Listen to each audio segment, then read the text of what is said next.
Hello students, welcome to Statistics period. Now here we will continue the series of integral calculus. So in these videos we discussed about the double integrals, triple integrals, Dirichlet's integral. तो आज जो है हम extension समझेंगे Dirichlet integrals का, कैसे उसे apply करते हैं, और कुछ PYQs हमने कंसिडर करे हैं जो आपके सारे एग्जाम्स, चाहे ASO का एग्जाम है या फिर COET का एग्जाम है या दूसरे कॉम्पिटिटिव एग्जाम्स हैं, DSSP THD, जहां पे इंटीग्रल कैलकुलस आपके सिलेबस में है, तो वो PYQs जो है मिक्स एंड मैच वो हमने कंसिडर करे हैं, डिफरेंट टाइप के questions. So let's start with that.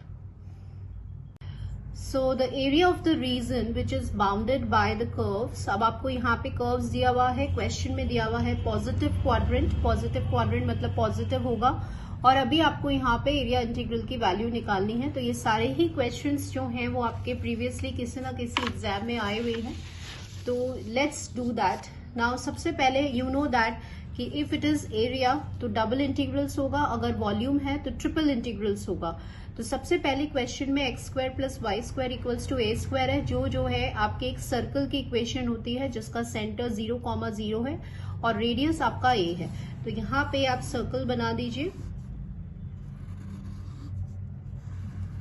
तो यहाँ पे रेडियस ए है तो ये पॉइंट A,0 हो गया और ये आपका 0,a हो गया. Then x plus y equals to a एक स्ट्रेट लाइन है, तो इसके कोऑर्डिनेट्स कैसे फाइंड आउट करते हैं. अब आपको ये आ गया होगा कि आप हमेशा x एंड y प्लॉट करेंगे, एक बार x को 0 एक बार y को 0, so you will get this coordinate. तो 0,a और a,0 पे यहाँ पर ये जो है ये आपकी स्ट्रेट लाइन हो गई. अब वो एरिया फर्स्ट क्वाड्रेंट ही लेना है तो ये आपका पूरा एरिया होगा, लेकिन वो एरिया जो बाउंडेड है दोनों कर्व से, इससे और इससे, वो वाला एरिया कौन सा है स्टूडेंट्स, ये वाला एरिया है. ठीक है, this is our shaded area. अब इस एरिया में हमें लिमिट्स निकालनी है. सो लिमिट्स कैसे बताई थी आपको, dx एंड dy. अगर x है तो आप हॉरिजॉन्टल जाएंगे, मतलब इस तरह से मूव करेंगे. तो स्टार्टिंग कहां से हो रही है, इस लाइन से. ये लाइन क्या है, x plus Y is equals to a. तो यहां से स्टार्ट हो रहा है तो x की वैल्यू क्या हो जाएगी, a माइनस वाई, और खत्म कहां पे हो रहा है, इस पर. इसकी इक्वेशन क्या है, X square plus Y square equals to A square. तो यहां से आप एक्स स्क्वायर की वैल्यू निकाल लीजिए, तो ए स्क्वायर माइनस वाई स्क्वायर. तो एक्स की वैल्यू क्या हो जाएगी, अंडर रूट में ए स्क्वायर माइनस वाई स्क्वायर. तो ये इसका हो गया अपर लिमिट. ठीक है, तो आई टोल्ड यू कि अंदर वाला लिमिट हमेशा वेरिएबल बेस्ड रहता है और जो बाहर आउटसाइड वाला लिमिट होता है वो एक कांस्टेंट होता है. तो यहाँ पर आप देख रहे हैं कि अगर आपका ये वाला एरिया है तो मतलब कि y का जो कोऑर्डिनेट होगा वो क्या हो जाएगा, 0 to a. ये किसकी लिमिट हो जाएगी, y की लिमिट हो जाएगी.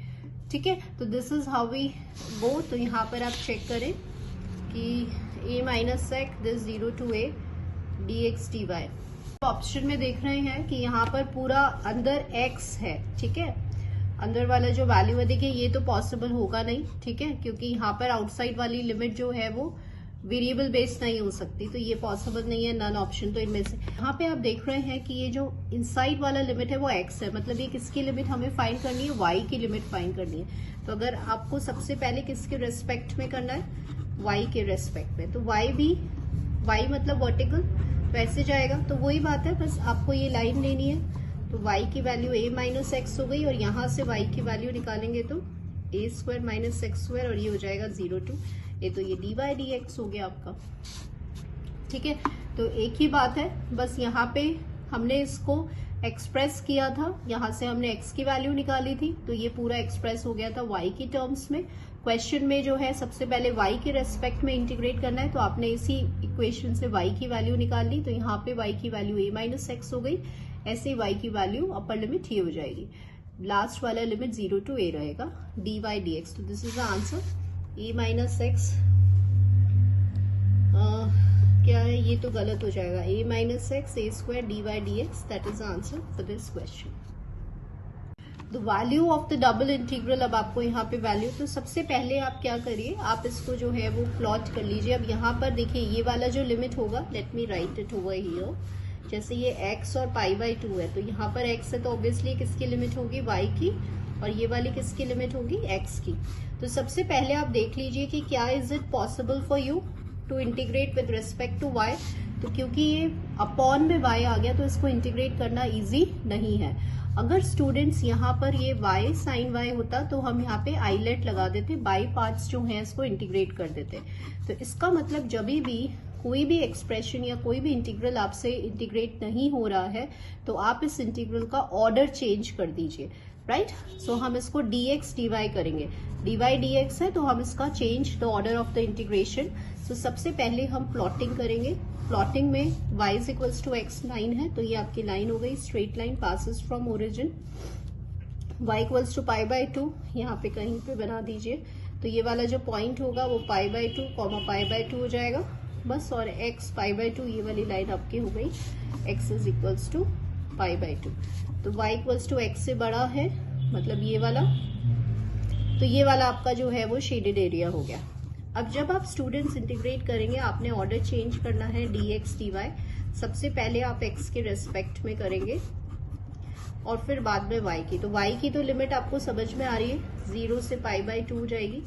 x की लिमिट, x मतलब ऐसे चलेगा हॉरिजॉन्टल, तो ये वाला लाइन तो x 0 है और इस वाले लाइन पे खत्म हो रहा है, तो ये वाली y इक्वल्स टू x है, तो x की वैल्यू क्या है यहाँ पे y है, तो आपने ये ऑर्डर चेंज कर दिया। अभी क्योंकि हम यहाँ पे एक रिविजन सॉर्ट ऑफ कर रहे हैं, अगर आपको बहुत अच्छे से समझना है तो आप प्रीवियस वीडियोस में टॉपिक वाइज मैंने जो है वो सेपरेटली वीडियो बनाया हुआ है, change the order of integral and all, तो आप देख सकते हैं। सबसे पहले हम x के रेस्पेक्ट में इंटीग्रेट करेंगे। तो अब यहाँ पे आपको लाइन टू लाइन नहीं करना है बिकॉज आप एक ऑब्जेक्टिव पेपर के लिए आप टारगेट कर रहे हैं, तो y से y ये कैंसिल हो जाएगा and you are left with this. Sine का इंटीग्रेशन होता है minus of cos y 0 to pi by 2, तो ये 0 माइनस 1 आ जाएगा and 1 will be the answer for this question. तो आंसर विल बी 1, राइट। तो अभी इस क्वेश्चन से क्या समझ में आया? अब आपको ये पॉइंट्स जो हैं वो थोड़े से नोट करने होंगे कि कभी भी इंटीग्रल सॉल्व नहीं हो रहा है तो हमें टाइम वेस्ट नहीं करना है, सीधे और इंटीग्रल का जो ऑर्डर है वो चेंज करना है। नेक्स्ट देखते हैं, the double integral and over the triangle form by the axes, axes मतलब x axis and y axis, और एक लाइन दिया हुआ है ना, this line is a straight line जिसके जो कोऑर्डिनेट्स होंगे वो आपका हो जाएगा ये वाला, दैट इज 1, 0 एंड 0, 1। तो ये आपका ट्राइंगल हो गया and this is a area. अब आपको इंटीग्रेट करना है, that is x y dx dy। तो सबसे पहले हम x ले लेते हैं, तो x मतलब ऐसे मूव करेगा, so that means starting from this line to 1 minus y। आप dy बाई dx भी ले सकते हैं, बस चेंज कहाँ आएगा, यहाँ पर आएगा, और 0 टू 1, ठीक है। अगर आप dy बाई dx ले रहे हैं स्टूडेंट्स तो 0 टू 1 हो जाएगा और y की लिमिट हो जाएगी 0 to 1 minus x, x y dy dx, right. Answer will be the same, minus y का होल स्क्वायर है इंटू dy। अब यहाँ पे कुछ स्टूडेंट्स के जो है वो सबसे पहले क्या करेंगे, वो a माइनस बी का होल स्क्वायर लगाएंगे, फिर y से मल्टीप्लाई करें। तो ये जो है अब हमें स्टेप बाय स्टेप जैसे हम अपने बीएससी एमएससी में करते थे वैसे नहीं जाना है, जो शॉर्ट ट्रिक अगर हमारे पास अवेलेबल है तो उससे अप्लाई करना है। तो इसीलिए मैं कह रही हूँ अपनी फॉर्मूला लिस्ट आप बनाएं और कॉन्स्टेंटली रिवाइज करते रहें। देखिए students, instead of applying a minus b का होल स्क्वायर और इसको अंदर ले जाके और फिर एक एक टर्म को इंटीग्रेट करने से, प्रीवियस वीडियो में आई टोल्ड यू कुछ स्पेशल फंक्शंस पर मैंने एक वीडियो बनाया था जिसमें हमने डिस्कस किया था beta integral of first kind. तो इसकी एप्लीकेबिलिटी कहाँ आती है, यहाँ आती है कि जब आप area, double integrals, triple integrals के क्वेश्चन सॉल्व करते हैं तो यहाँ देखिए कहीं नहीं लिखा कि बीटा लगाना है, लेकिन कैसे याद कर रहे हैं कि 0 टू 1 लिमिट है, फॉर्म इस तरह से बन रहा है, तो यहाँ पे क्विकली हमें यहाँ पे बीटा का फॉर्मूला लगाना है और ऐसे लाइन टू लाइन नहीं लिखना है। बीटा होता है gamma n upon gamma m plus n. तो यहाँ पे आप इसको लिख सकते हैं 2 माइनस 1 और इसको आप लिख सकते हैं 3 माइनस 1। तो ये हो जाएगा आपका बीटा 2,3। तो ये हो जाएगा gamma n upon gamma m plus n, right. तो ये से ये गया, अब ये मैंने कैसे किया, ये 1 होता है और ये होता है आपका 4 फैक्टोरियल। तो how I have done this quickly, because I know कि gamma n is n minus 1 factorial. and this is 1/24. So this calculation will save your time.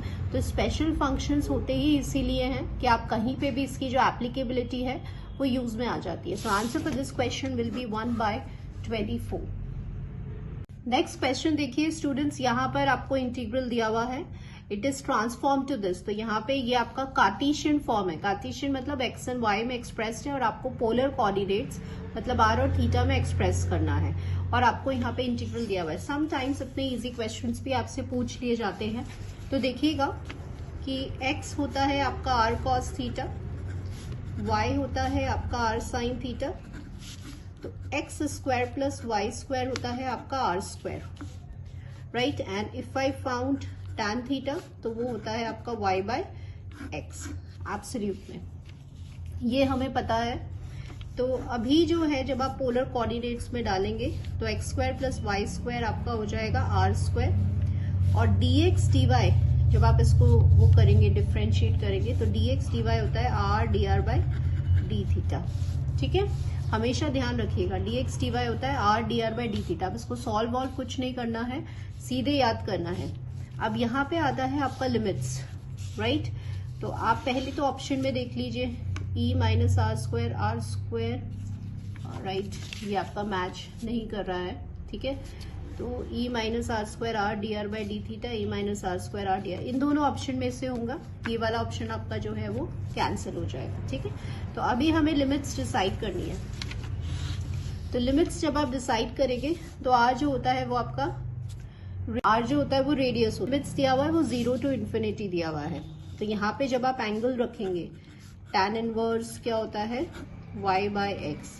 तो ये 0, यहाँ पे जब लोअर लिमिट 0 है और अपर लिमिट इन्फिनिटी है तो 0 पे तो 0 आ जाएगा और अपर लिमिट क्या हो जाएगा पाई बाई 2 हो जाएगा, राइट. तो 0 to pi by 2. What about r? R पहला वाला क्या है 0, तो ये तो 0 रहेगा और इन्फिनिटी तो ये तो आर तो इन्फिनिटी रहने वाला है रेडियस तो आपका. ठीक है, तो 0 से पाई बाई 2 और 0 से इन्फिनिटी जो है वो आपका आंसर हो जाएगा. देखिए will be the answer for this question. Question easy ही था स्टूडेंट्स, लेकिन समटाइम्स जो मिस्टेक होती है वो आपके यहाँ होती है कि हम इसको जो है वो are d r by d theta express नहीं करते, राइट. तो इसको एक तो ये ध्यान रखना है और सेकेंडली आपको लिमिट्स का ध्यान रखना है. नेक्स्ट क्वेश्चन जो है वो आपका ये इंटीग्रल है और इस इंटीग्रल्स में आपको जो है वो ट्रिपल इंटीग्रल का क्वेश्चन है and it is a very good question. सबसे पहले आप यहाँ पे लिमिट्स देखिए कि आपको कैसे समझ में आएगा. एक्स की लिमिट जो है वो फाइनाइट है तो हमेशा यही रहने वाली है एक्स की लिमिट 0 to 2. यहाँ पे कोई वेरिएबल नहीं है. वेरिएबल मतलब एक्स वाई जेड नहीं है, सॉरी वाई और जेड में एक्सप्रेस ये नहीं है. ठीक है, तो ये हमेशा यही रहने वाला है. y की 0 to 1 माइनस, तो ये आपकी y की लिमिट हो गई या ये वेरिएबल बेस्ड है. z की लिमिट भी हमेशा फाइनाइट है 0 to 1, तो वो भी 0 to 1 ही रहने वाला है. तो क्वेश्चन में आपको ये दिया हुआ है कि आप इसको कैसे एक्सप्रेस कर सकते हैं. तो वैसे बहुत इजी क्वेश्चन है. देखिए x के रेस्पेक्ट में इंटीग्रेट करोगे तो फाइनाइट रहने वाला है, लिमिट्स चेंज नहीं होंगी, तो ये हमेशा सेम रहने वाला है. ठीक है, देन y, अब वेरिएबल y की और z की लिमिट जो है वो चेंज हो सकती है स्टूडेंट्स. कैसे चेंज हो सकती है ये देखिएगा. यहाँ पे y की लिमिट आपकी जा रही है 0 से 1 माइनस z, तो इसको आप ऐसे स्ट्रेट लाइन लिख सकते हैं. तो अभी आप जब प्लॉटिंग करेंगे तो ये इस तरह से प्लॉट होगा. ये y है और ये z है. अब मुझे अगर इसका इंटीग्रल चेंज करना है, अभी y के रेस्पेक्ट में था, अभी हम z के रेस्पेक्ट में, तो z कैसे जाएगा, ऐसे जाएगा. तो z की वैल्यू क्या हो जाएगी 0 से इस लाइन तक. इस लाइन पे z की वैल्यू हो जाएगी 1 माइनस वाई और y की वैल्यू क्या हो जाएगी 0 to 1. तो पहले ये dz और फिर dy, तो ये चेंज आएगा आपका. तो जैसे हम करते थे ना ऑर्डर चेंज और change the order of integral, यहाँ पे वही कॉन्सेप्ट लग रहा है. तो हमने y और z क्यों कंसिडर किया है स्टूडेंट्स, क्योंकि y जो है वो किस पर बेस्ड था, z पर बेस्ड था. तो इसीलिए अभी आपका क्वेश्चन में dy dz था तो हमने इसको dz dy कर दिया. तो अब आप ऑप्शन में देखें कि z की लिमिट 0 to 1 माइनस वाई कहाँ पे है. तो जब आप इस पे देख रहे हैं तो z की लिमिट है 0 to 1 माइनस वाई और y की लिमिट है 0 to 1. तो यही आपका जो है वो फर्स्ट वाला ही आंसर हो जाएगा. ठीक है। इसकी लिमिट क्योंकि फाइनाइट है तो वो ही रहने वाली है। दैट्स वाई एक्स पे हमने कोई भी ग्राफ नहीं बनाया है और कोई ऑर्डर को चेंज नहीं किया है। Now students, moving on to the questions, जो एक एक्सटेंशन थ्योरम है डिरिचलेट्स इंटीग्रल की, जिसे लायोवलीज एक्सटेंशन थ्योरम कहते हैं। कब अप्लाई करते हैं, किस फॉर्म में अप्लाई करते हैं, जो आपके क्वेश्चन को शॉर्ट ऑफ इंटरवल में जो है वो आपको आंसर मिल जाएगा। सबसे पहले जैसे ट्रिपल इंटीग्रल्स को इवेल्युएट करना है, आपको यहाँ पर आपको एरिया दिया हुआ है x plus y plus z less than equals to 1 और आपको इसको इंटीग्रेट करना है। तो सबसे पहले हम ये समझ लेते हैं कि लायोवलीज एक्सटेंशन ऑफ डिरिचलेट्स इंटीग्रल होता क्या है। स्टूडेंट्स, यहाँ पर देखिए ये जो है ये डिरिचलेट्स इंटीग्रल है। फॉर्म इसका होना चाहिए x के l-1, y की पावर m-1, z की पावर n-1, इस फॉर्म में एक्सप्रेस होना चाहिए। और आपको कोई भी एरिया दे दिया जाएगा positive and less than equals to 1 suppose, तो आपका ये होता है इसका फॉर्मूला। अब इसका जो एक्सटेंशन होता है वो यहाँ पर एक फंक्शन आ जाता है, एक्स वाई जेड का कोई भी फंक्शन है। एरिया सपोज आपको ये लिमिट्स दिया हुआ है। फॉर्म आपका ऐसे होना चाहिए x की पावर l-1, मतलब ये वाला पार्ट आपका बिल्कुल सेम है, बस ओनली एडिशनल पार्ट कोई भी फंक्शन आ गया आपके पास एक्स वाई का, एक्स वाई जेड का। तो आपको क्या करना है, ये जो फंक्शन अंदर लिखा हुआ है इसको आपको u लेट करना है, ठीक है। और इसको आप कैसे इवेल्युएट कर लेंगे, gamma l, gamma m, gamma n upon इन सबको ऐड करना है।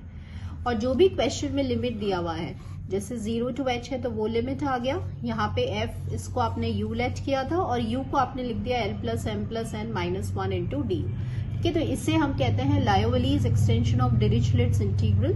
और ये कब एप्लीकेबल होती है, जब आपका फॉर्म ये होता है पॉजिटिव क्वाड्रेंट में है और कोई फंक्शन आपको दिया हुआ है एक्स वाई एंड जेड का। तो अभी हम जो क्वेश्चन कर रहे हैं उसमें हम इसी एक्सटेंशन थ्योरम को अप्लाई करेंगे। So let's do that. सबसे पहले देखिए यहाँ पर आपको ये एरिया दिया हुआ है, बाउंडेड एरिया, पॉजिटिव क्वाड्रेंट है, ठीक है। यहाँ पे ये आपका फंक्शन हो गया एक्स वाई जेड का। तो आपको सबसे पहले किस फॉर्म में लेकर आना है कि x plus y plus z, तो x की पावर l -1, m -1, n -1 में, तभी हम इस एक्सटेंशन थ्योरम को अप्लाई कर सकते हैं। तो ये आपका l हो गया, ये m हो गया, ये n हो गया। तो पहले हम इसको कर लेते हैं, तो gamma l, gamma m, gamma n upon इन तीनों को ऐड करेंगे तो आपका ये हो जाएगा। फिर आपको क्या करना है कि आपको ये जो फंक्शन है x plus y plus z, ये वाला, इसको आपने u लेट कर लिया। तो ये हो गया e की पावर u की power l plus m plus n -1। और लिमिट कैसे आएगी u की, 0 to, जो भी क्वेश्चन में दिया हुआ है, यहाँ 1 है तो यहाँ पर आप 1 लिख देंगे। Now what is this, this is your 2 factorial, तो ये हाफ हो गया। अब ये आपका 1 से 1 गया तो ये u स्क्वायर हो गया। तो यहाँ पर ये जो इंटीग्रल है वो आपका हो गया 0 to 1 e की power u into you square into D, जो है वो आपका ये वाला इंटीग्रल आया था। तो इसको आपने फर्स्ट फंक्शन मान लिया, बाय पार्ट्स हम अप्लाई कर रहे हैं। यहाँ पे गामा एन में n-1 फैक्टोरियल जब आप अप्लाई करेंगे तो ये आपका हो जाएगा first function integration of second function 0 to 1 minus integration first function का differentiation and integration. Again you will apply the by parts. तो जब आप बाय पार्ट्स अप्लाई करेंगे तो यहाँ पर ये आपका हो जाएगा e, लोअर लिमिट पे 0 हो जाएगा। 2 अभी हम बाहर ले रहे हैं, ये फर्स्ट फंक्शन, ये सेकेंड फंक्शन, और ये आपका जब आप अप्लाई करेंगे तो ये e की पावर u आ जाएगा सॉल्व करने पे। तो हाफ हो गया, that will B e -2, this will be upper limit में e रह जाएगा और ये हो जाएगा e -1, ठीक है। तो हाफ हो गया e माइनस e -1 हो गया, that will be equals to e -2/2 will be the answer for this question. Next question देखिए, the value of this integral where r is, अब आपने यहाँ पर देखा कि ये बाउंडेड है, x plus Y is equals to 1, positive quadrant है, डबल इंटीग्रल को इवेल्युएट करता है। तो यहाँ पे भी जो है आप Liouville's extension theorem Dirichlet's integral का इजीली अप्लाई कर सकते हैं, तो वो समझिए। तो ये ही जो है ये शॉर्ट ट्रिक्स आपको याद रखनी है। Instead of applying by parts and all that बहुत ज्यादा टाइम लग जाएगा। तो देखिए जब आप इसका एक्सटेंशन थ्योरम में एक्सप्रेस करेंगे तो x की पावर होता है l-1, तो इसको आप लिख सकते हैं 3/2 -1 एंड सिमिलरली दिस, ये आपका फंक्शन हो जाएगा 3/2 into d x into d y. तो अभी हम इसको इवेल्युएट कर लेते हैं। तो gamma l gamma m upon इन दोनों को ऐड करेंगे तो 3 हो जाएगा। सिंगल इंटीग्रल लिखिए। यहाँ पे आपने जो फंक्शन लिया है, देखिए क्वेश्चन में x प्लस वाई है, तो x प्लस वाई को आपने u लेट किया है। तो जब u लेट करेंगे तो 0 to 1 जो है वो इसकी अपर लिमिट, ये लिमिट हो जाएगी। तो फंक्शन में 1 माइनस, जब आप इसको कैसे लिख सकते हैं, ऐसे लिख सकते हैं। तो x प्लस वाई आपने u लिया है तो ये u हो गया। u की पावर होता है l plus m minus 1 into d. यहाँ पे ये फ्रैक्शंस में है तो यहाँ पे आप n-1 गामा n-1 वाला फॉर्मूला लगा देंगे तो ये हो जाएगा। यहाँ पे n-1 फैक्टोरियल हो गया। 0 to 1 u की पावर ये हो जाएगा 2 और 1 माइनस u की पावर ये हो जाएगा 3/2 इंटू डी। अगेन याद करिए कि कैसे हम शॉर्ट वे में इस एक्सप्रेशन को इवेल्युएट कर सकते हैं। तो स्टूडेंट्स ये beta integral of first kind आप अप्लाई कर सकते हैं। गामा हाफ जो होता है वो रूट पाई होता है तो ये हाफ हो गया और ये आपका हो गया π/8। यहाँ पे हम बीटा में एक्सप्रेस कर सकते हैं। इसको आप लिख सकते हो u की पावर 3 माइनस 1 तो ये 3 हो गया। इसको आप लिख सकते हो 5/2 माइनस 1 तो ये 5/2 हो गया। तो गामा एल गामा एम और इन दोनों को जब आप ऐड करेंगे तो ये आपका आ जाएगा 11/2, राइट। अब आप जब सॉल्व करेंगे, गामा 3 होता है 2 फैक्टोरियल, इसको आप जब n-1 गामा n-1 लगाएंगे तो ये आ जाएगा 9/2 7/2 5/2 gamma 5/2 and this will get cancel। so ये आप देख रहे हैं 8 से 8 कैंसिल हो जाएगा, 2 पाई हो जाएगा and this will be 315 will be the answer for this question। I have not written like हमने यहाँ पे l-1 m-1 में एक्सप्रेस ना करके डायरेक्टली लिख दिया। इवन आप ये भी नहीं लिख सकते, अगर टाइम की शॉर्टेज है तो आप फटाफट इसको gamma l gamma m upon gamma m plus n में एक्सप्रेस करके इवेल्युएट कर सकते हैं। Answer to this question will be 2π/315। ये एक डायरेक्ट क्वेश्चन है और ये रिजल्ट जो है वो आपको याद रखना है। ये एक बहुत इंपॉर्टेंट रिजल्ट है। ये रिजल्ट क्या है, यहाँ पे हमने सक्सेसिवली जो है वो गामा फंक्शंस को मल्टीप्लाई किया है। यहाँ पे n की जो वैल्यू है वो पॉजिटिव होगी और ग्रेटर देन 1 होगी, तो ये डायरेक्ट रिजल्ट होता है। इसको याद रखिए, कई बार डायरेक्ट क्वेश्चन आ जाता है कि gamma 1/n gamma 2/n gamma 3/n और n-1/n की वैल्यू क्या होती है। तो ये प्रोडक्ट है, सक्सेसिव प्रोडक्ट है गामा फंक्शंस का, और इसका जो आंसर होता है वो ये होता है। इसकी जो वैल्यू होती है 2 पाई की power n-1/2 divided by √n। This is answer. Sometimes students आपको ऐसे भी दे दिया जा सकता है कि आपसे इसकी वैल्यू पूछ ली जाए कि ये जो प्रोडक्ट है सक्सेसिव का, तो यहाँ पे जितना n की वैल्यू है वो आपको यहाँ सब्सटीट्यूट करना है and you can easily solve this question. So this is all for today. ये एक रिविजन सॉर्ट ऑफ था इंटीग्रल कैलकुलस का, जहां मैंने डिफरेंट टाइप के क्वेश्चंस लिए हैं, ट्रिपल इंटीग्रल्स और डबल इंटीग्रल्स के।